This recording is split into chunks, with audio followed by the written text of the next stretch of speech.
Magandang araw at magandang gabi po sa mga nakakapanood sa gabi at sa lahat po ng naabot ng video na ito. Welcome po dito sa AMB o Avoy Mix Videos. Ngayon po ay meron po tayong video mula kay Indo-Pacific Report. So yan po, no?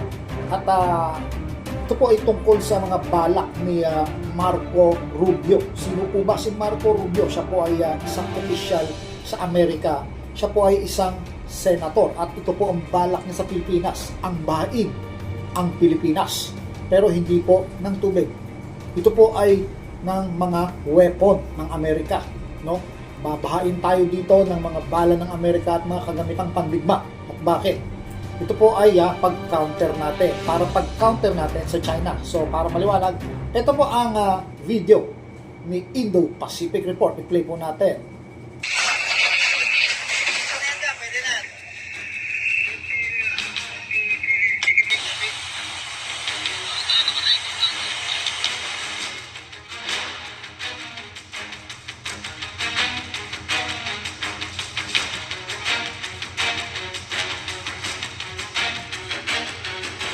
U.S. Senator Marco Rubio is betting that flooding the Philippines with cutting-edge American weapons and security assistance is the surest way to stop Beijing's creeping expansion in the South China Sea. His proposed flood strategy is an ambitious, multi-layered plan to rapidly arm and equip the Philippines, giving Manila the capacity to enforce its sovereignty and hit back decisively at every incursion, so that China's gray zone tactics lose their low-risk appeal. At its heart is credible deterrence built on an ironclad U.S.-Philippines Mutual Defense Treaty, now clarified to cover attacks on public vessels anywhere in the South China Sea. The strategy couples massive foreign military financing, $463 million delivered since 2015 and $500 million more approved, with direct Coast Guard support and Enhanced Defense Cooperation Agreement, EDCA base upgrades, ensuring frontline outposts are hardened for any crisis. Rubio also highlights coastal missile batteries, maritime domain awareness tools, and stronger Navy and Coast Guard ships as essential to deny China its current advantage. Yet Beijing's naval ambitions and aggressive salami slicing remain the core threat. China now fields over 350 battle force ships and has militarized artificial islands while testing uncrewed underwater vehicles. So, yun po, no? Sa tingin nyo, advantage ba to sa Pilipinas? Pero kasi wala naman tayong choice, no? Kung wala ito, kawawa din ang Pilipinas dahil bubulihin lang tayo ng bubulihin ng China. Pero kung nandyan siya, medyo maghahalangan ng China at uurong, no? Mababawasan yung pambubuli o maaaring matigil. O maaari din na mauwi ito sa isang malalang gera, no? So, sige po, tuloy natin.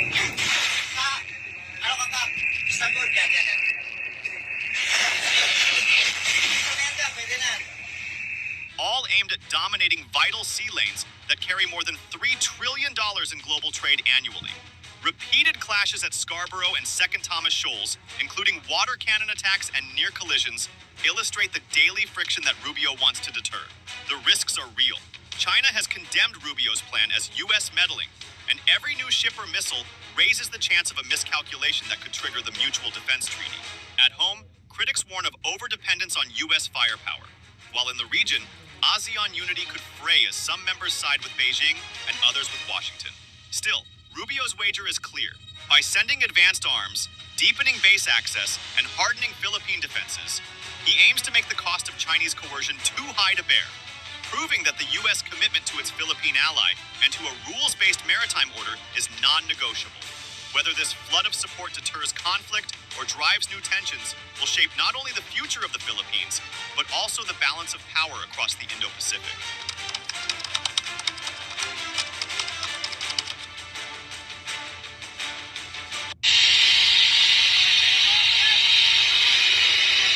China is executing a far-reaching maritime strategy designed to dominate the South China Sea and push its naval presence deep into the Pacific, challenging both regional neighbors and U.S. allies. At the core of this effort is the People's Liberation Army Navy, PLAN, which now fields over 350 battle force ships, compared to roughly 290 for the U.S. Navy, making it the largest naval fleet in the world. These include advanced destroyers, frigates, and submarines capable of long-range operations. Yet, sheer numbers only hint at the scale of Beijing's ambitions. Rather than risk a direct clash with the United States or its allies, China employs sophisticated gray zone tactics. Actions that remain below the threshold of open warfare, but steadily expand its control. Gray zone operations are central to Beijing's playbook. The China Coast Guard, CCG, and People's Armed Forces Maritime Militia, PAFMM, are the frontline tools for these operations. Civilian fishing trawlers, secretly trained and coordinated by the Chinese military, routinely swarm and block foreign vessels, creating the appearance of law enforcement or commercial activity, while coercing neighbors without firing a shot. Sandali na po, no? Mautak talaga ang China, no? Dinadaan nila ito sa paunti-unti, no? At nakukuha naman nila paunti-unti, no? At yun nga sinasabi ko,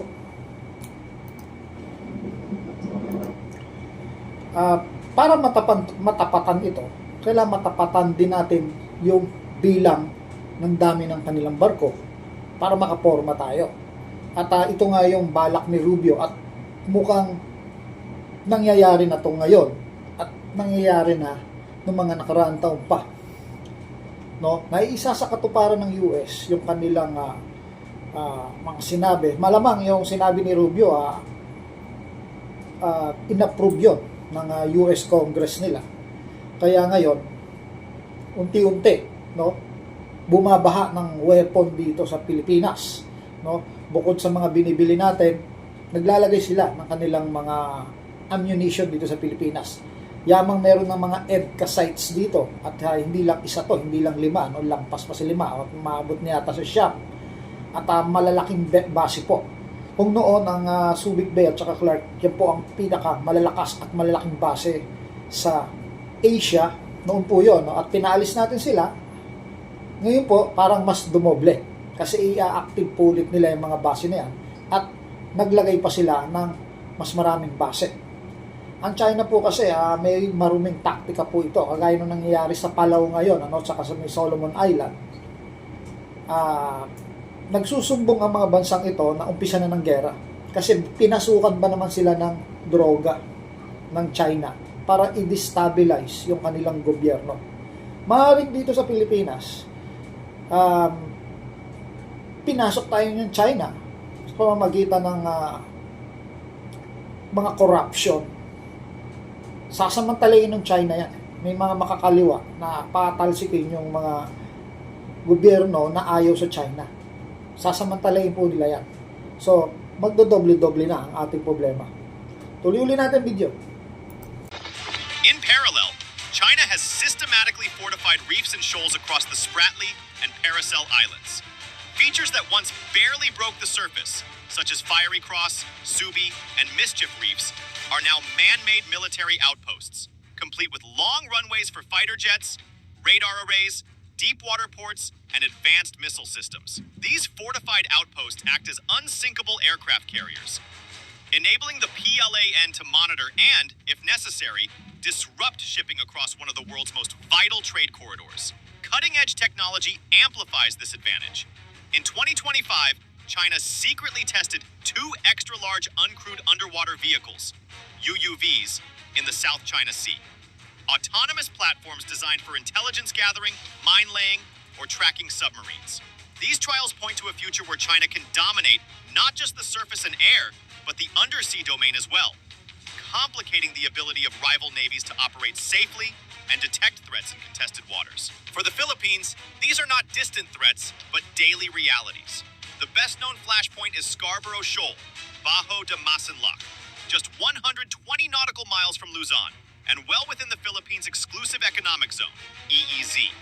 After a 2012 standoff, China established de facto control, blocking many Filipino fishermen from traditional grounds. Tensions have escalated sharply.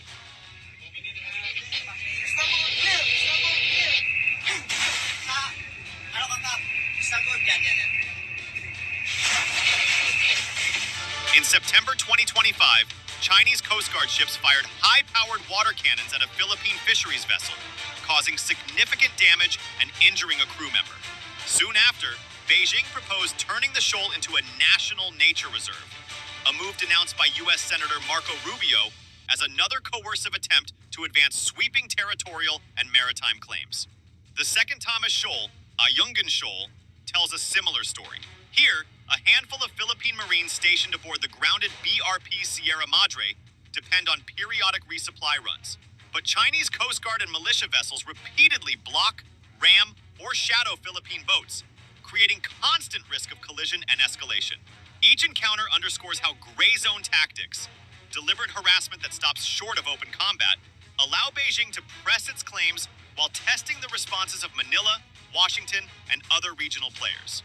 Taken together, China's massive naval buildup, persistent gray zone harassment, militarized artificial islands, and rapid technological upgrades form a coherent strategy to control key maritime choke points, intimidate neighboring states like the Philippines, and ultimately rewrite the balance of power across the Indo-Pacific. For Manila and its allies, these actions are not only a challenge to territorial sovereignty, but also a direct threat to international law, freedom of navigation, and the stability of global trade routes that carry over $3 trillion in goods each year.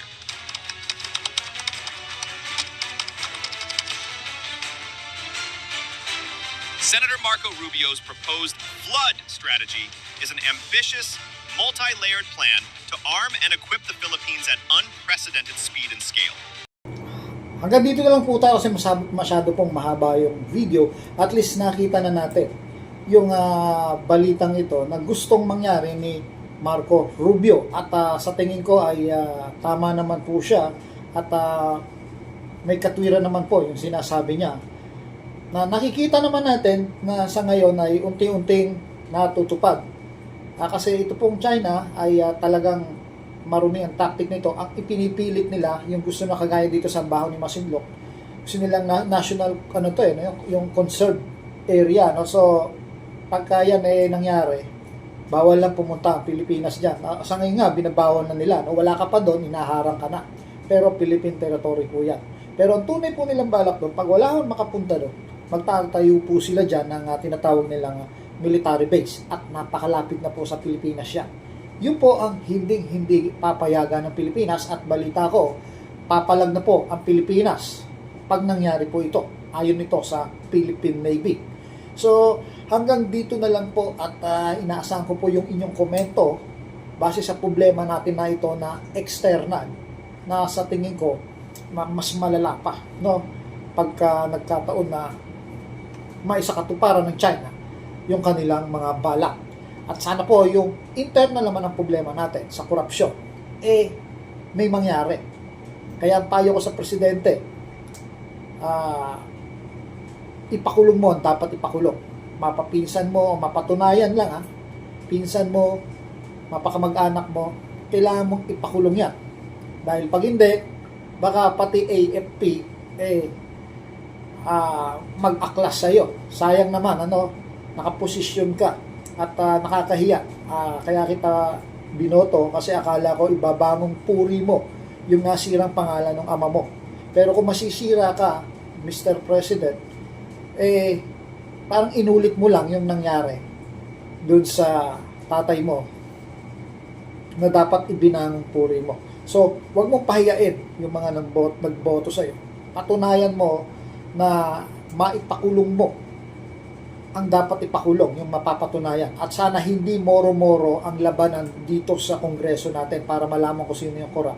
Baka kasi moro-moro na lang yan o scripted na lang yung mga tinatawag natin na hearing dyan.